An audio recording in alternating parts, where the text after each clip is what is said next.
here in the United States. I can't believe it. I don't know about you, but I'm finding it very difficult to believe that.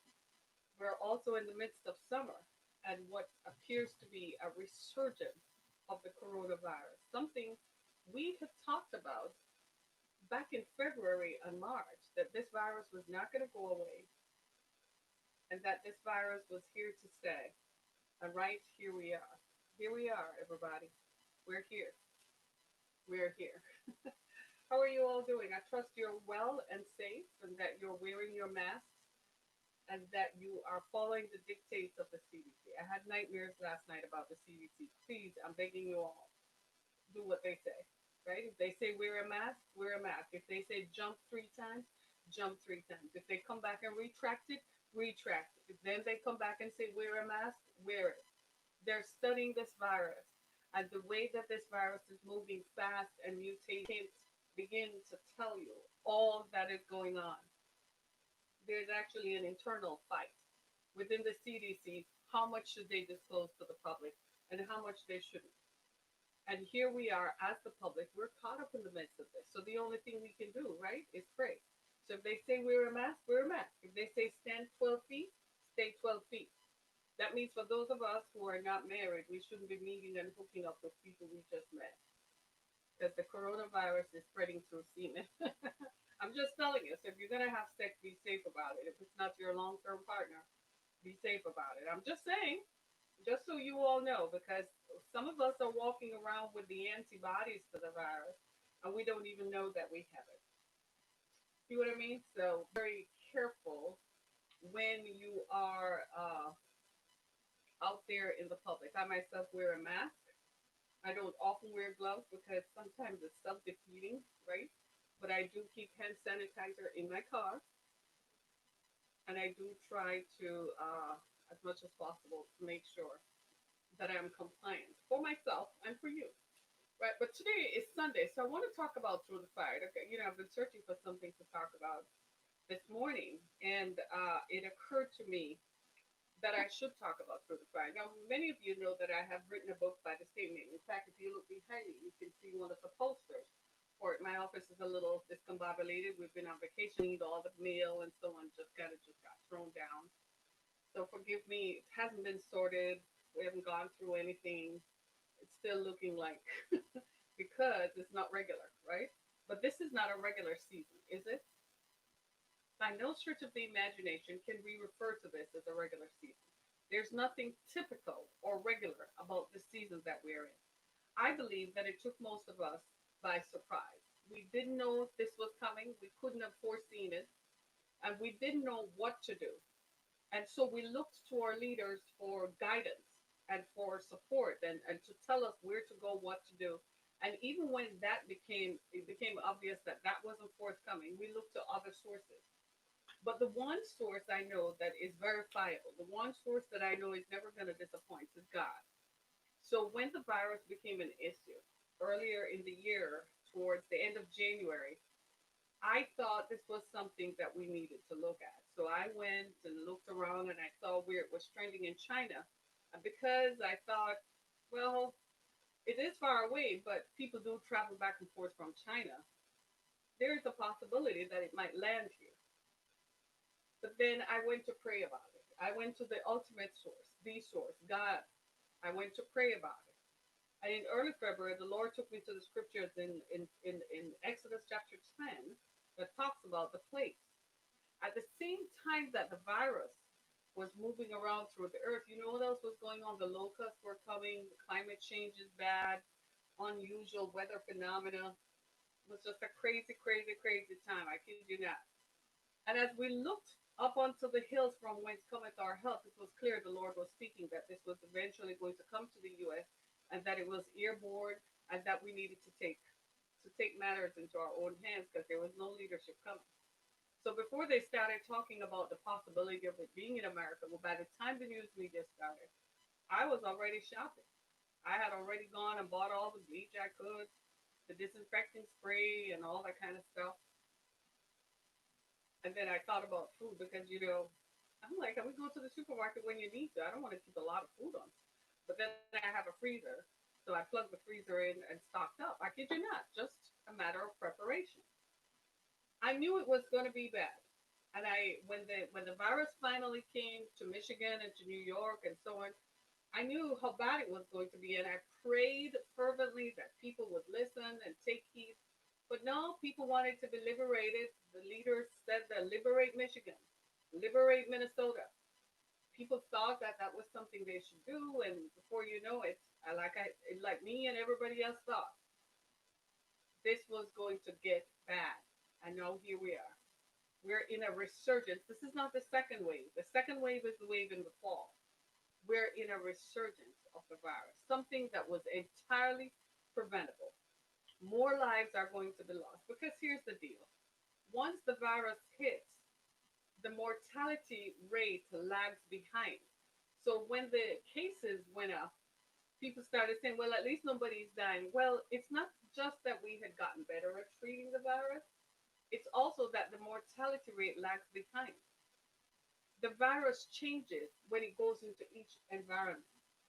At first, they used to tell us that in the summer it would entirely go away because heat took it away. That wasn't true. Places that experienced tropical weather, like some parts of Brazil and some parts of the Caribbean and Africa, were experiencing the coronavirus. Florida is as hot as Satan's Cove, and Florida has the virus. So does Arizona and Texas. And now we're going to see the mortality rate go up and up and up. My friends, we are walking through the fire. On the one hand, we're fighting the virus, which is all consuming. It's taxed state resources, it's taxed our healthcare resources, it's taxed our own emotional capability to comprehend the mammothness of what we're going through. And in the midst of that, we also have, guess what? We have Black Lives Matter. We have a move against injustice and police brutality. And just when you thought it was going to die down, just when you thought it should have died down, here comes another video of police in Allentown, Pennsylvania, kneeling on a black man's neck. And you have to ask yourself, at what point are we going to get the memo? At what point are some of us going to give it up that the Confederacy is over, been over, ain't never coming back, and that we have to move on? At what point will we get the memo, Jesus? At what point, America, are we going to get the memo that we have irrevocably crossed over, that we have changed, and our nation can never go back to its racist roots? Yes, racism started the nation. Yes, slavery started the nation, but it's over. It's been over for 150 years now, and it's got to go. When will we get that memo, read the memo, and articulate the memo, and understand that that memo is final? When? We are walking literally through the fire. It's summer in America. You know what happens during summertime? Barbecues, get-togethers, cookouts. We cook on our dens. We cook on our decks. We go to the park. We jog. We walk around. We lay on the grass. We look up in the sky. We go hiking. We go summer camping. We go to the waterfalls. We go kayaking. We travel overseas. We travel within the country. We visit family. That's what happens in the summer, because when the fall returns, kids go back to school. Life goes back to normal, and it's like, okay, back to life, back to reality. In this summer, instead of planning for the fall, we're planning for deaths. We're planning for mass graves. We're planning for hospitals and needing more resources. We're planning for the coronavirus resurgence in the fall. We're trying to figure out, is it safe for us to send our kids back to school in the fall? And in spite of all of that, we're still doing it along partisan lines, like we haven't grown up. Are we children? It is what is good for all and what is good for the country. It's not what is good for your party to make you look good. Are we children? Why are we drawing these along partisan lines? Why are we being so divisive? Why can't we grow up and get the memo that times have changed? Why can't we get the memo that the way we campaigned in 2016 is a different time and a different reality in 2020? You can't hold mass rallies in 2020 like you did in 2016. You can't campaign the same way you did. It's not going to work. It's a different time. The country was in a different place in 2016. People thought they wanted a resurgence of white supremacy. Look what that has done. It's divided the country. It's ruined our name and our prestige internationally. But for the grace of God, China and Putin have marched over the Bering Straits here. Do you know these are things that are bothering us? That's why we are not sleeping at night. Because we don't know that we're safe anymore. Because while the president is distracted about whether he should wear a mask or whether he should run a campaign, Putin and China are sitting over there like, any day now, I just want to go over there and test what they have. I know they got some weapons, but I want to test it out and erupt this whole world into a world war. When will America realize that we offer hope to the world? When are we going to come back to that? It's okay. Mr. Trump thought that he could change things and he could change it his way. We know Uncle Donald. Yeah, Uncle Donald is an old white man. Old white men tend to go back to their racist roots when they get old. It is what it is. They tend to forget the progressiveness that they might have looked to or played along with at some point, and then they revert right back to their racism. That's what old white men do. We know that, but it's time out for that because the racism that started America did not make America great. The racism that started America was divisive. America became great because America offered hope to the rest of the world. The minute we took that hope to the world away, the minute we took it away, we took away what made part of the fabric that made America great. I know it's not something you all want to talk about. I know most of you just want to think that within your own country you want to be great, but that's not America. That's America of 1865. That's America of 1845. That's America of 1745.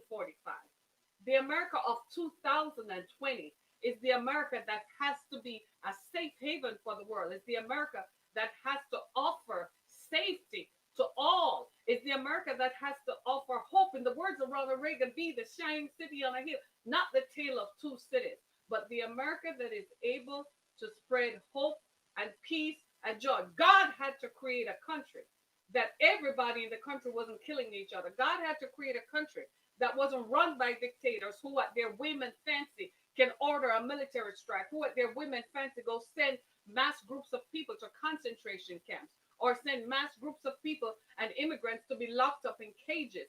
God had to create a country. When will America rise up and realize that your rule of white supremacy ended in 1865? The minute you crossed over into 1871 and became the greatest economy on the world, you had a different set of responsibilities. America is not going to lose its greatness. We still have the most powerful military. Our military is still 50 years ahead.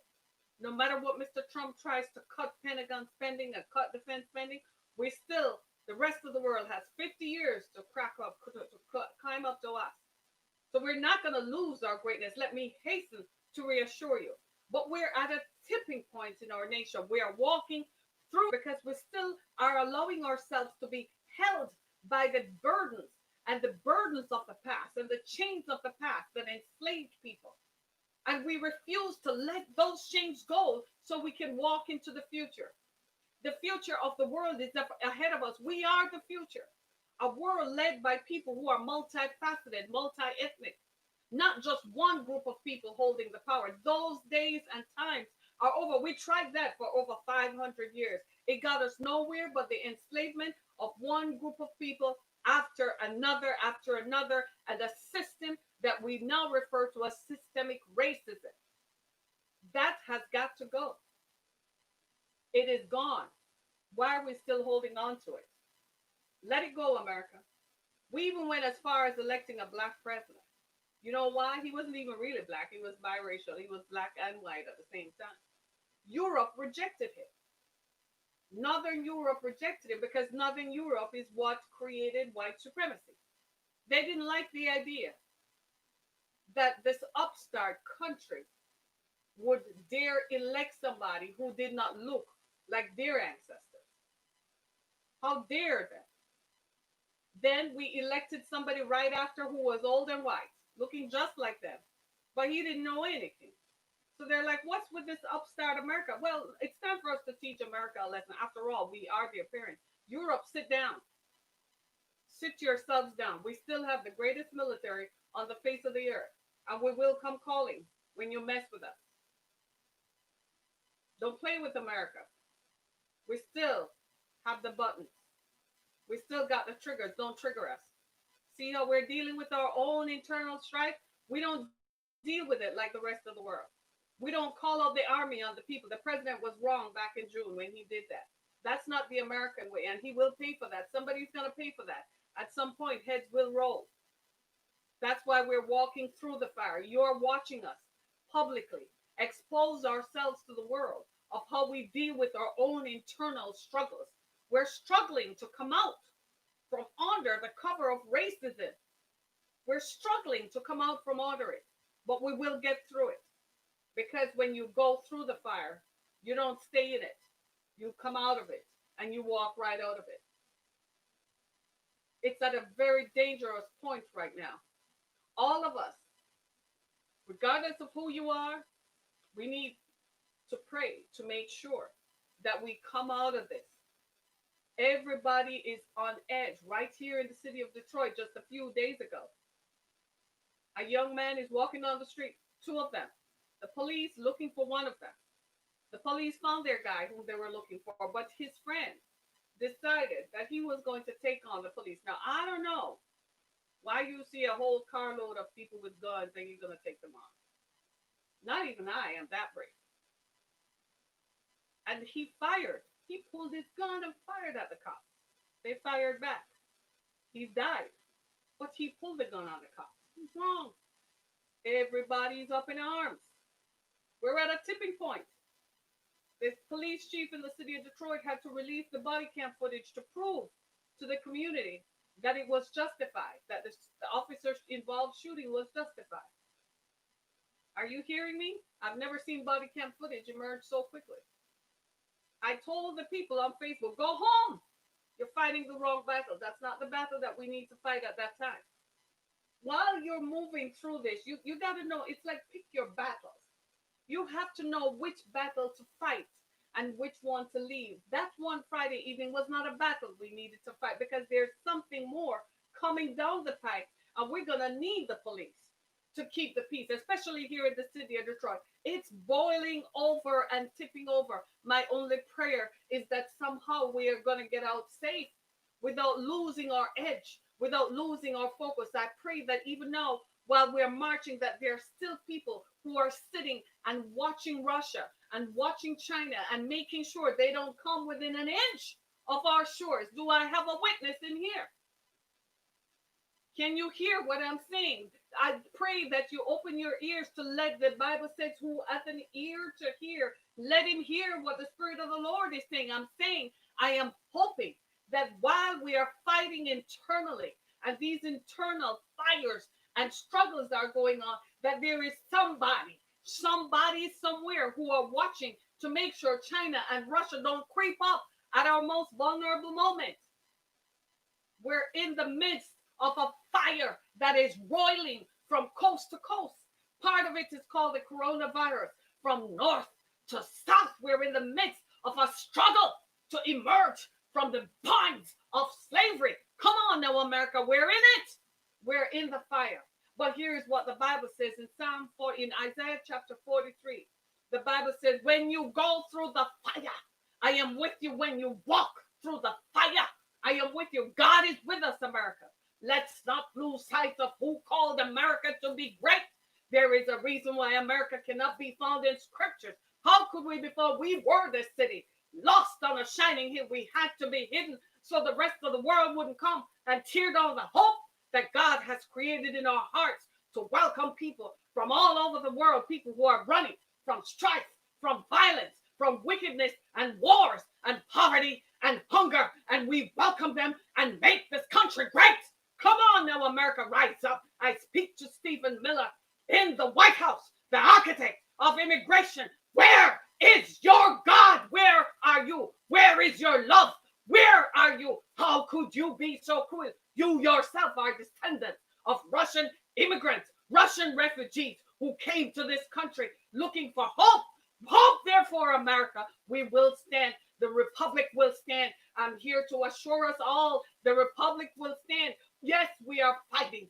Yes, we are going through what we must go through, but we will come out strong. America will stand tall. America will still be great in less than 4 years from now. Do I have a witness? Up in here, we will be called America the Great. Russia is not going to usurp our power. China is not going to take our power. The European Union does not have the power to overturn what God has decreed. America is going to stand until God says no. Right now, God is saying America will stand. God is not taking our power away because we are the city on a shining hill. Do I have a witness up in here? I do not like Facebook. I do not like Facebook. Right? So we've got to look at the ways in which we are matriculating through this virus. This is a virus. Racism is a virus. Yeah? Racism is a virus. Racism is a virus. We've got to look at it as a virus. How do you get rid of a virus? The same ways we're doing now is the same things we have to apply to racism. We're walking through this space. It's unprecedented. We're not accustomed to being uncomfortable. We're not accustomed to not going where we want to go. We're not accustomed to not having our ease and our comfort of modern life. But we're headed back into a situation where we're going to have to stay home with our kids this fall. I am not kidding you.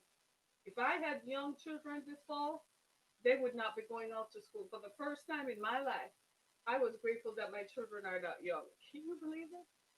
This will be the first fall I don't have to drop anybody off at school. My children are grown. Thank the Lord. They're autonomous now. But for those of us who have young children, if it were me, people, I would not. I would not be dropping them off.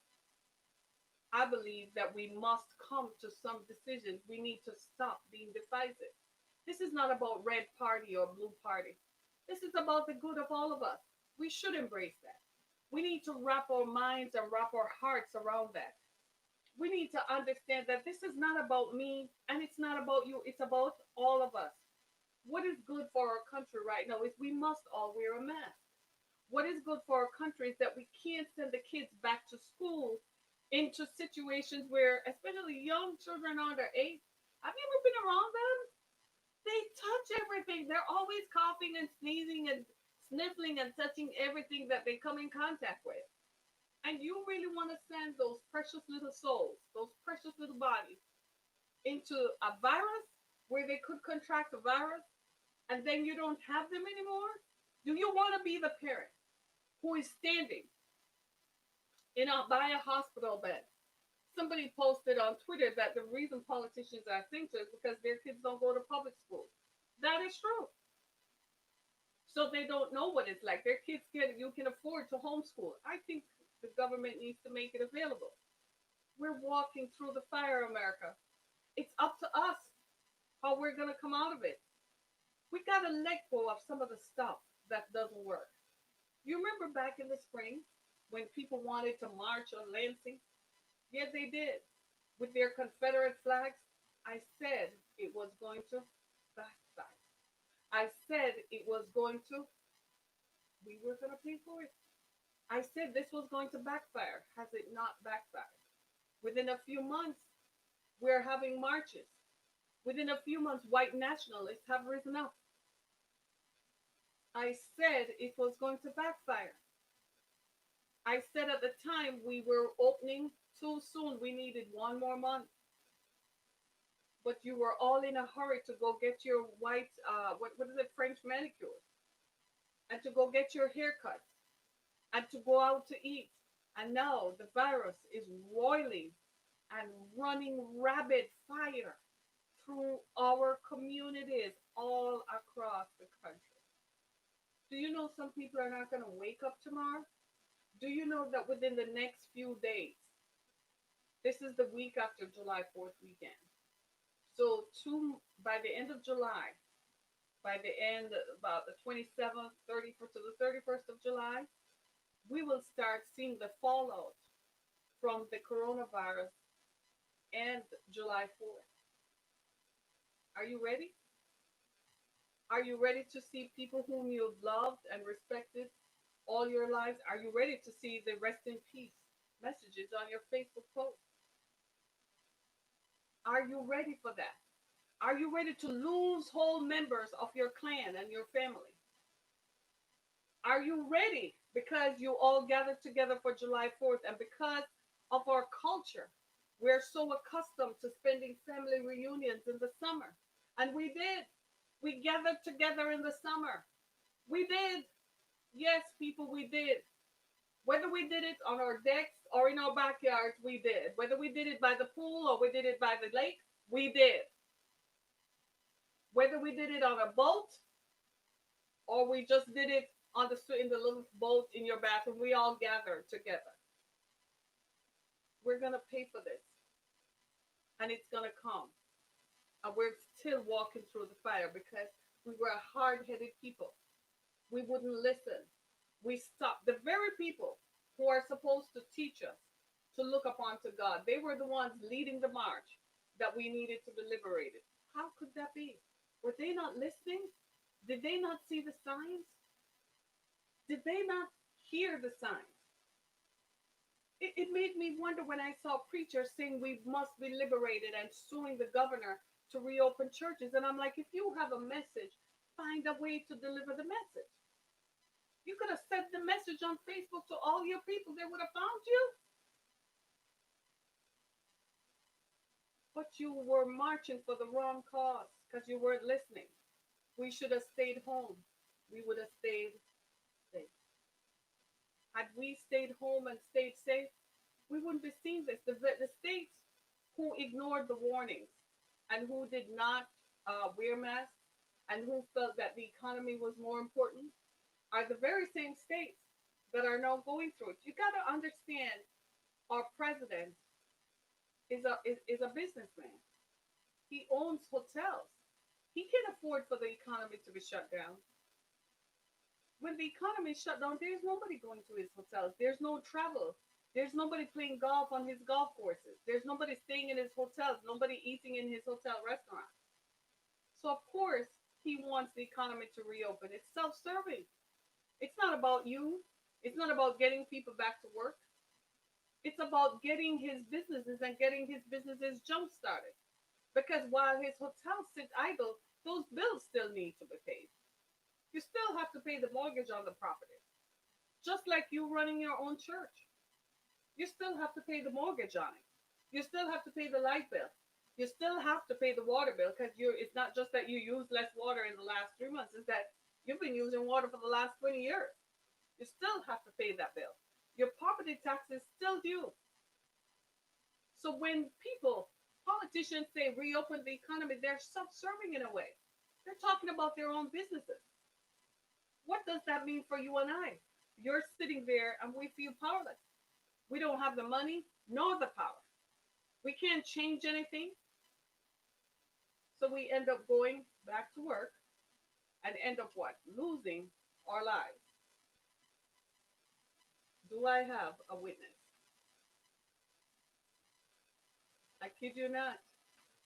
I kid you not, people. I kid you not. I've never seen a time like this. It is my prayer that we don't go through another time like this. It is my prayer that this is the last of it. It is my prayer that we don't have to see another George Floyd. We just saw one happen in Allentown, Pennsylvania yesterday. And we've got to ask ourselves what was going through the minds of those 3 cops, one of whom was female.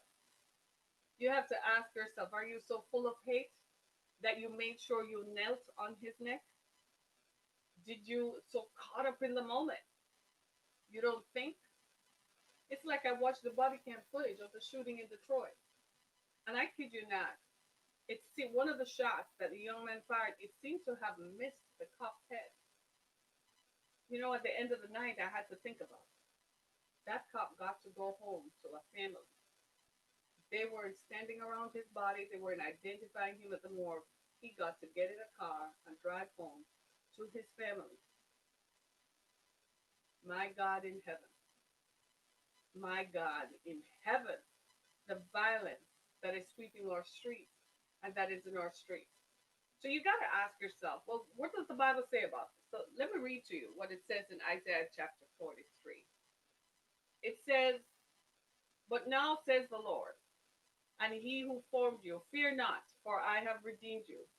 I have called you by name, you are mine." Listen to this. "When you pass through the waters, I will be with you, and through the rivers, they shall not overflow you." We need to cross over some rivers right now. "When you walk through the fire, you shall not be burnt, nor shall the flame scorch you." So here's our hope. "For I am the Lord your God, the Holy One of Israel, your Savior." That's our hope. That's our hope. We've got to hope. We've got to switch America. We got to get back to our hope. We got to get back to what matters. We got to get back to, where am I? What are we supposed to do? We can't just be sitting here, y'all. This is some crazy stuff. Yeah? It is my hope this week that as we walk through the fire, because it's not over, it ain't going to be over. Not for a while. It's going to stay with us for a while. That we come together as a group, as a community, and as a nation, and as we walk through this fire. We got to come together and figure out the solutions to this coronavirus. We got to fight it just like we would fight any kind of military action. We've got to come together. We got to come together and talk about the issues of racism. Do we want to be the America of 1865? Or do we want to be the America of 2020? Which will it be? The times have spoken and have chosen for us. We don't really have a choice in whether we revert to 1865 or we keep marching into 2065. We don't have a choice. The times have spoken. I've heard many times through this virus that learned people and people who are studied in the ways and means that this virus works. I've heard them say the virus is the deciding factor. The virus is making the choices for us. We are being reactive rather than proactive. Had we been more proactive, we could have stemmed the tide of the virus. But we allowed the virus to move and dictate and refused to accept that it was real, refused to accept that it was devastating. And now we are reacting to it. It's kind of like where we find ourselves now. We have a choice now. We've been given this choice for the last 100 years. Be proactive about racism and our racist past. We've got to let the chains of slavery drop. It's okay. It's okay. You're not going to fall out. You're not going to die. You're not going to lose yourself. We got to give it up. We wouldn't give it up until the times are speaking, exposing us for all the world to see. Not only do they have a virus they're fighting, but they're fighting each other. That's their country. How are you going to fight the very people who helped you make the country great? That's really what we need to ask ourselves. Do you realize that? We made the country great, black and white together. How are we fighting against one another? How? And had blacks not worked the cotton fields and built up the commerce, we would not have had the greatest economy since 1871. When Europe was falling out and running out of money, after it spent centuries exploring and exploiting other countries and other territories and took all their wealth, by the late 1800s, Europe was suffering. They had no money left. They were running out of money. And so they started letting countries go because they simply could not maintain it anymore. This was the march of the time. America emerged because we were a new country. To this day, we still don't have other countries we are propping up. Maybe Israel, but hey.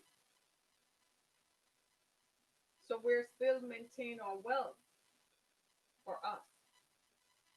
And I'm asking this question: what are we going to do?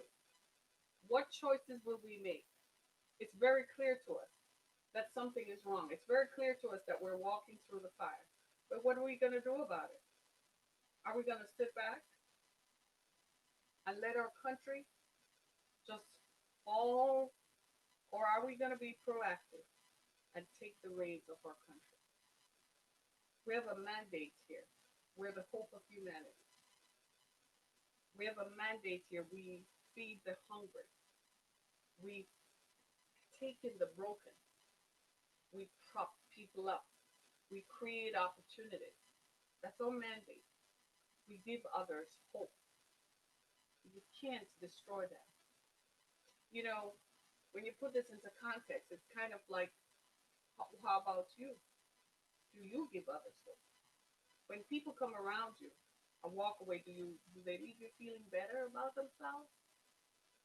You can tell if you do because they keep wanting to come back, right?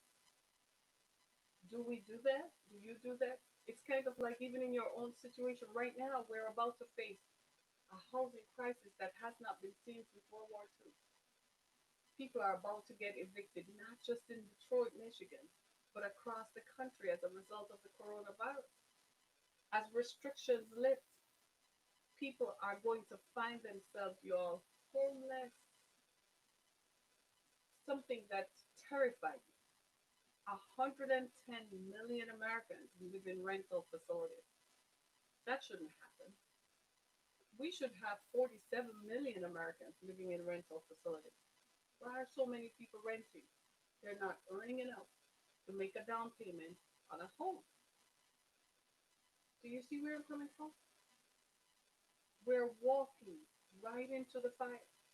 What are we going to do as a community and as a nation when so many people are going to be homeless?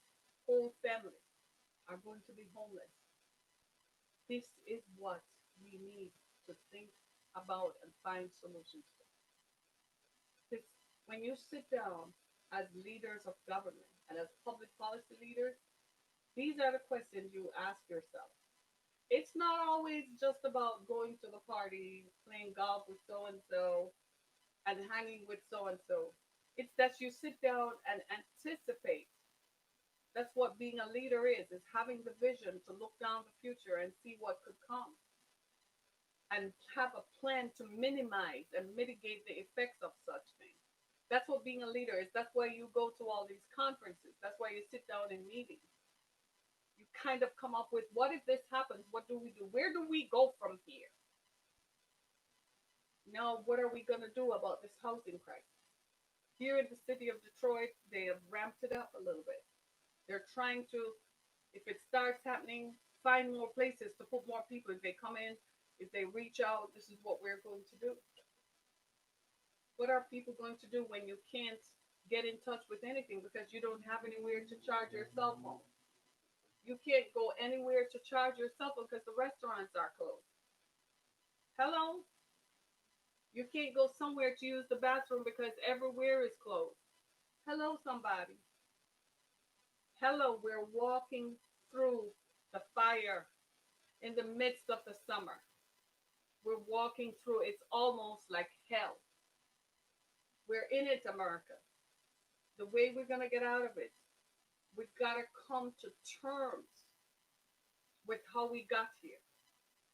We got to accept that, be willing to accept that things must change and that things are going to have to change and be part of the change. It's not enough for you to walk around and say Confederacy is part of your heritage. It is a heritage that hurt my ancestors. It is a heritage that brought shame to the flag. Come on now. It shouldn't even be something to be proud of. It's not really heritage. It only lasted 4 years. If it lasted just 4 years, it ain't heritage, baby. Come on now. It has to last a little bit longer than 4 years. To say that people fought under that flag, it's kind of disingenuous to the very idea of the American flag. Have you ever been near the flag? Which flag do you stand under?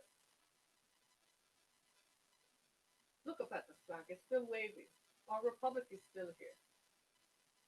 I'm still praying that those who are in leadership are still watching and making sure China and Russia don't come near us in the name of Jesus. Lord, keep our borders safe. Amen. I'm still praying that China and Russia don't even get the idea that they want to start something. It ain't gonna be pretty. Because one thing with us, you come near us, all of a sudden we drop everything else and start looking and say, hey, hold up. Who you be? America, we're fighting for our survival. We gotta get it together. There is a virus out there. It hasn't stopped. And this first wave is gonna roll right back into the second wave. We're in the middle of July. Pretty soon it's going to be August. The kid, there has to be some kind of decision made. I ain't telling you what to do with your child. But if it were my kid, I'm signing up for homeschooling. That's what I'd be doing. I would be signing up for homeschool because it don't make sense. There are all kinds of decisions that go into that. The kids who are dependent on meals at school because their parents are too poor. Well, we can make arrangements, but how are we going to find people if they're homeless? How are we going to find them if their addresses have changed? How are we going to send out notices and letters to them? Landlords, I'm going to ask you all, landlords, are you going to be empathetic? Are you going to be understanding?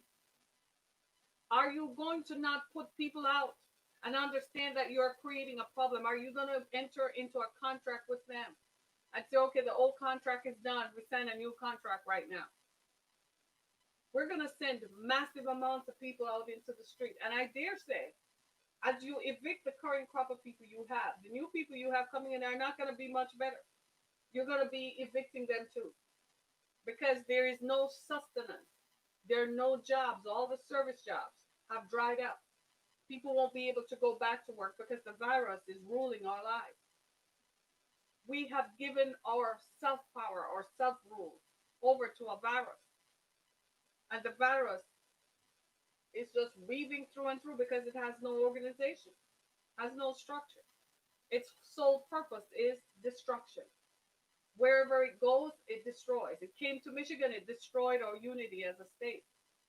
North against South, black against white. I got to march under my Confederate flag, even if there's a black lieutenant governor sitting in the state capitol. Oh well, it's my flag. You don't have any affinity or ties to the damn flag. It was over 150 years ago, lasted for 4 years in a war that the Union won.